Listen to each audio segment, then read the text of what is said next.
tahimik Barrio San Felipe. Sa umaga, parang karniwan langang, lahat engga bata naglalo. Kaya matatanda na kukwentuhan sa ilalim NG, puno NG, manga. Pero kapag lumulubog na ang araw, nagiba ang simo, ING, angin. Si Lorenzo, nakatayo sa labas NG, lumangbay, NG, kanjang mehe, magulang. Binalikan niya ito matapos ang 10 taon sa Maynila. Umaasang makakahanap ng kapayapaan. Pero sa unang gabi pa lang, ramdam na niya ang malamig na presensya. Habang ayos siya NG, emga gamit. Narinig niya ang mainang pugegos NG, ilog sa likod NG. Bay matagal na niyang hindi naririnig yan. Enguni, engayong gabi. Parang may kasabay na tinig. Lorenzo Naval Engine siya. Walang tao. Ang ilog, kalmado, pero ang hangin biglang lumamig. Lumapit siya sa bintana. Mula, roon, tano, niya, ang ilig na may manipis na hamag at sa hitna NG, emga alon. Parang may aninong nakatayo. Mahaba ang buhok, puting-puti ang damit. Pinilit niyang iwaksi ang takot. Imagination lank to sabi niya sa sarili. Paro nang pumikit siya. Narinig niya muli ang tinig. Nagalong mas malino. Bakit mo ako iniwan? Lorenzo? Umaga. Tumila na ang ulam. Pero basa pa rin ang hangin. Si Lorenzo nakatayo sa harap NG, lumang bahay nila. Ang dingding may emga bakas NG lume. At ang bintana tila nakamasit paarin. Pagpalsak niya eselub amoy pa rinang lumang kahoy.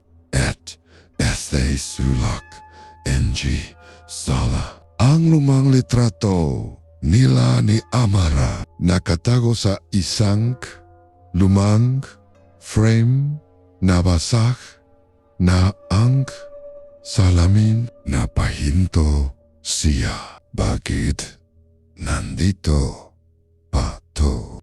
Bulong naya. Pagtingin niya sa litrato, parang kumikislap ang mata ni Amara. Sa ilalim, NG, liwanag, NG, umaga. Akala niya guni-guni lang, pero nang sumilip siya sa bintana, nandun ang ilig, tahimik. Ngunit may gumagalaw sa ilalim. NG, tuvi, isang aninong, parang kamay. Lumapit siya sa pinto. Tinignan ang paligid. At SA dulo, NG Harden, may nakasabit na pulang laso. Ang paboritong laso ni Amara. Napakapit siya sa dibdib niya. Hindi imposible to mula sa ilig. May bumalong isang tinig na dati niyang minahal. Bumalik kaan Lorenzo at SA Sandling Ion. Ang tubig sa ilog ay parang may buhay. Gumagala ay mikot. Parang tinatawag siya pabalik saya nakara. Gabi ulit. Tahimik ang baryo, pero may kumakaluskos sa labas. NG lumang bahay. Si Lorenzo nakaupo sa tabi ng bintana. Awakang lumang litrato ni Amara. Biglan may tunog. NG yabag sa labas mabagal. Parang basang lupa. Dandan siyang lumapit sa bintana at SALO NG Buwan. Nakita niya ang isang babae. Mahaba ang buhok, nakaputi at nakatayo sa gilid. NG ilok. Nakatingin ito sa kanya. Hindi gumagala. Guni ang mata. Pareho kay Amara. Bumilis ang tibok, NG, puso ni Lorenzo. Binuksan niya ang pinto. Tumakbo siya palabas. Tinawag ang panggalan ni Amara. Pero pagdating niya sa ilog, wala na ang tubig. Tahimik. Nagunit sa ilalim ng tubig, may aninong dumaan. O timula saya gitna? Hindi. Ilog? Lumutang ang isang pulang laso. Kinuha niya ito. Ete sa sandaling inawakan niya. Siyang malamig na kama yang biglang umawak sa kanya. Bumulong ang isang tinig. Hindi mo ba ako hinintay? Lorenzo. Sumisigaw si Lorenzo. Pilit kumakawala sa malamig na kamay na umila sa kanya. Pababa sa tubig. Nuganit paglingon. Niya wala na. Tahimik uli angin. Basang-basa siya. Nangingini at sa komenya. Hawak pa rin ang pulang laso. Pagbalik niya sabay. Ramdam niya ang bigat. NG angin. Enga kandila sa altar ay sisang namamata. At Estay Salaman. Nakita niya si Amara. Nakatayo sa likod niya. Amara. Pulang naya. Gumiti ang babae. Ang malungkot. Amaput. Hindi mo dapat akong iniwan. Napaluhat si Lorenzo luha sa mata. Akala ko pete ka na hindi ako namatay. Lorenzo, nilaman ako. NG ilig.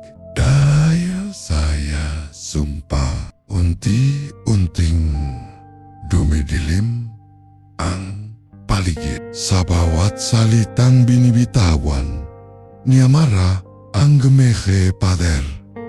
NG ba ay parang uminga. May mega kamay na sumusulpot mula sa dingding malamig. Basa o tete nanginginig ang ilig.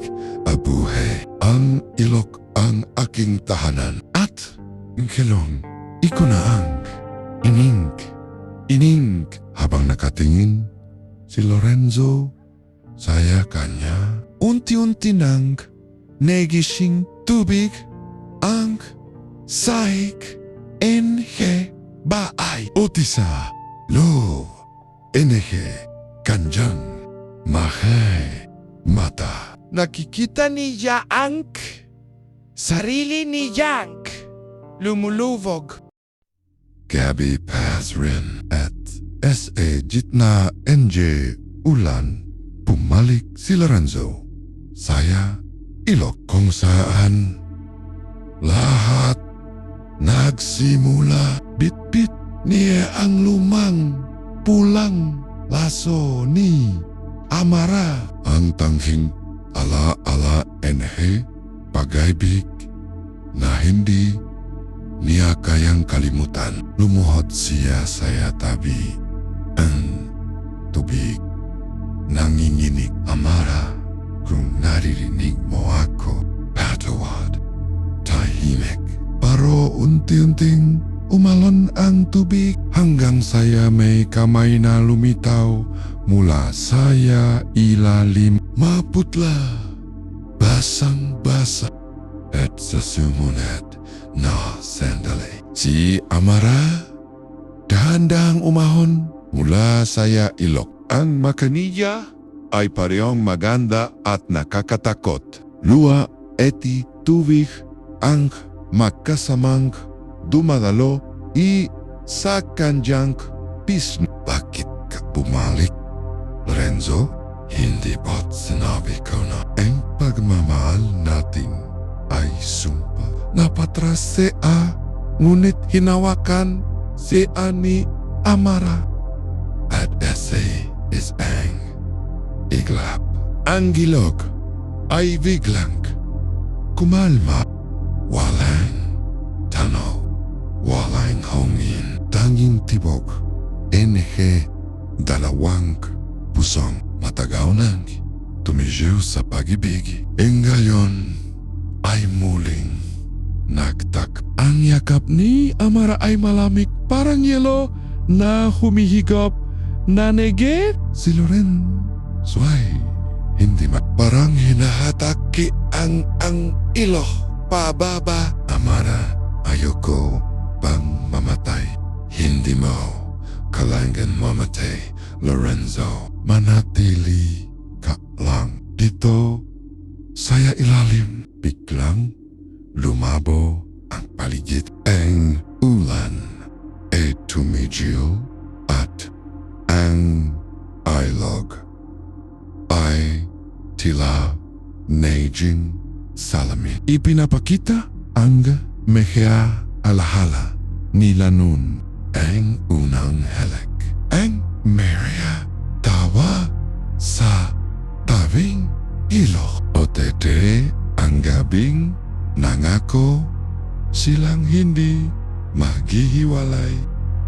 Ang guni ang gayon habang ilo nang bumabalot kay Amara. Ang kanyang balat ay nagiging asul. Ang mata nagiging parang tubig na walang hang. Sinubukan ni Lorenzo na bumitaw na ganit sa bawat gala niya.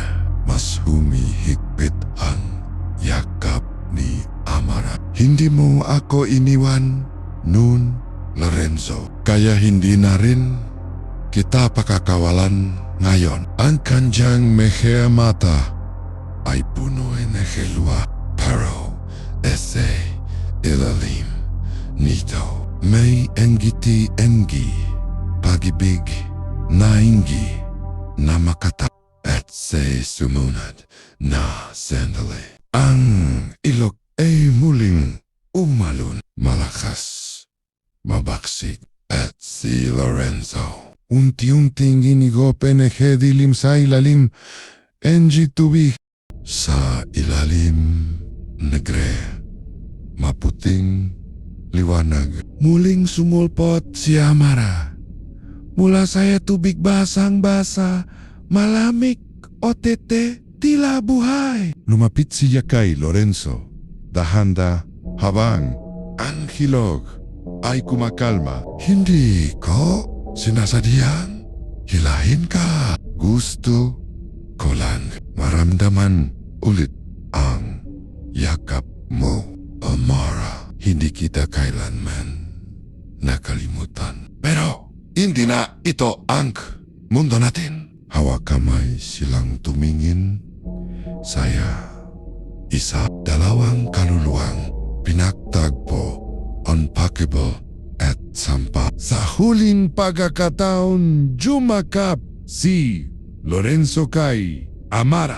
At ang tainting naglaho ang liwanag NG ilig. Ang tubig ay muling tumahimik. Walang iniwan kundi megabula.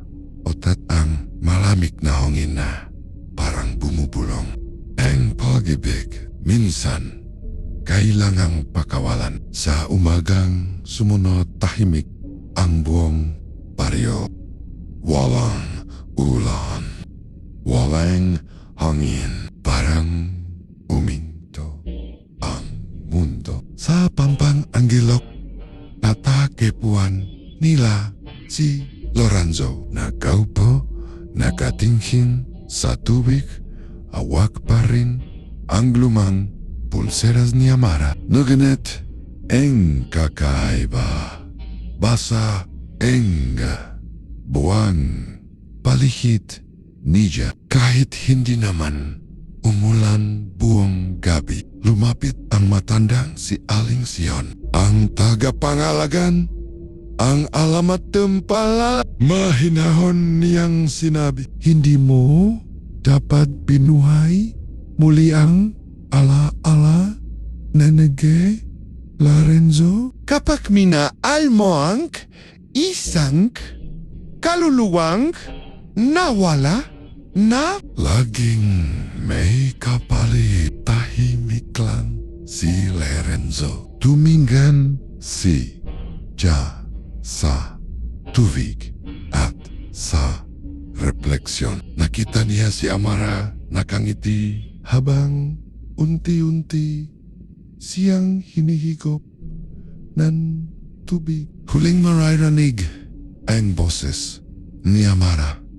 May na parang gulong enerhe anggi. Pangako ko hindi na kita iiwan. At sa sumunod na segundo, ang gilog ay muling naging payapa. Naganet sa ilalim NG tubig.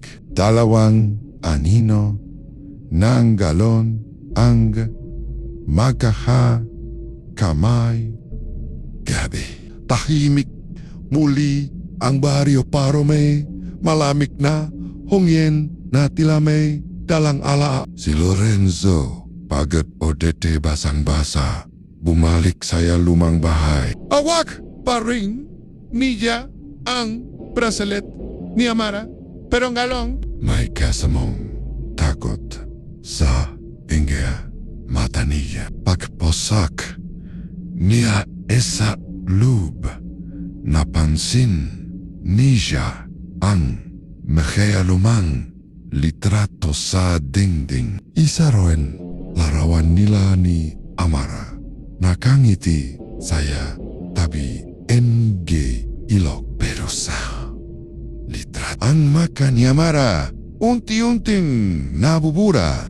Nang bigla tumunog ang lumang radyo sa mesa. Isang pamilyar natin ni Lorenzo. Bakit mo ako iniwan? Lumapit siya, nanginginig. Amara, sa salamin, NG bintana. Unta-unti, lumeto, engonyo, NG, babay, basa maputla. O te may mekea mata na puno NG langkat. Hindi mo ako niligtas. Bilang ako mong babalik ka. lumapit si Lorenzo, luhaang tumingin. Patawarin mo ako, Amara. Noganet sa sandaling ilo. Biglang bumukas ang pinto at mula sa likod NG bahay dumalo yang tubig papasok. Ang buong bahay nilaman NG ilig sa labas. Ang baryo ay tahimik pa rin. Noganet sa ilalim NG tubig. Dalawang kaluluwang magkayakap. Saya wakas magkasama muli. Umuulan na naman sa baryo San Felipe. Ang Tahimik, pero tila umihinga. Si Lorenzo, basang-basa, nakatayo, saya pampang sa kanyang mega kamay. Awak, Nija, ang lumang, kwintas, ni Amara, ang tanging naiwan, sa kanya. Sa tubig, lumato ink, ima NG, isang babae. Si Amara mapayapa na ang muka, nuganit, malungkot, ang mata. Salamat, Lorenzo. Hindi mo ako kinalimutan. Lumapit si Lorenzo. Nanginginig ang lobby. Patawad. Hindi ko alam na ikaw ang magbabalat sa pagmamahal natin. Ngumiti si Amara. O tete dahan-dahang lumapit saya kanya. Ingunit siya sa halipin na, yakapin tinapik niya ang dibdib ni Lorenzo. At ese is angiklap, naglawano, angulik, isang liwanag na parang araw, tumagos sa dilim. At ese jitna, NG ulan. Nakita, engi emga tao sa baryo si Lorenzo, nakaluhod, ngunit mag-isa, wala na si Amara.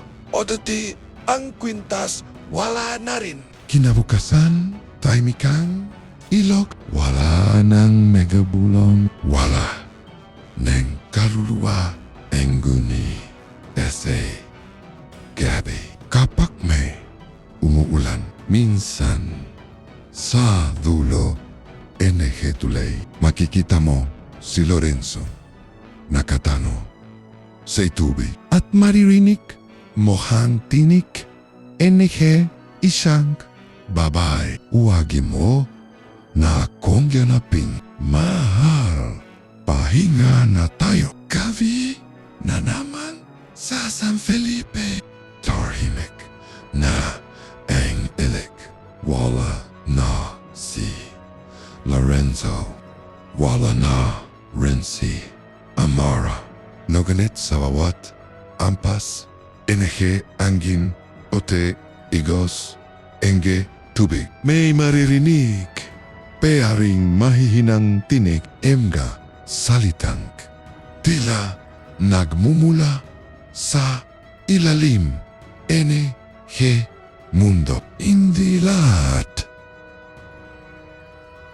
NG pag-ibig para sa buhay. Kung nagustuhan mo ang kwentong ito, huwag kalimutan mag-like, mag-subscribe, at pindutin ang notification bell para sa mas marami pang Tagalog horror love stories na magpapatibok sa puso mo kahit sakit na, NG, dilim.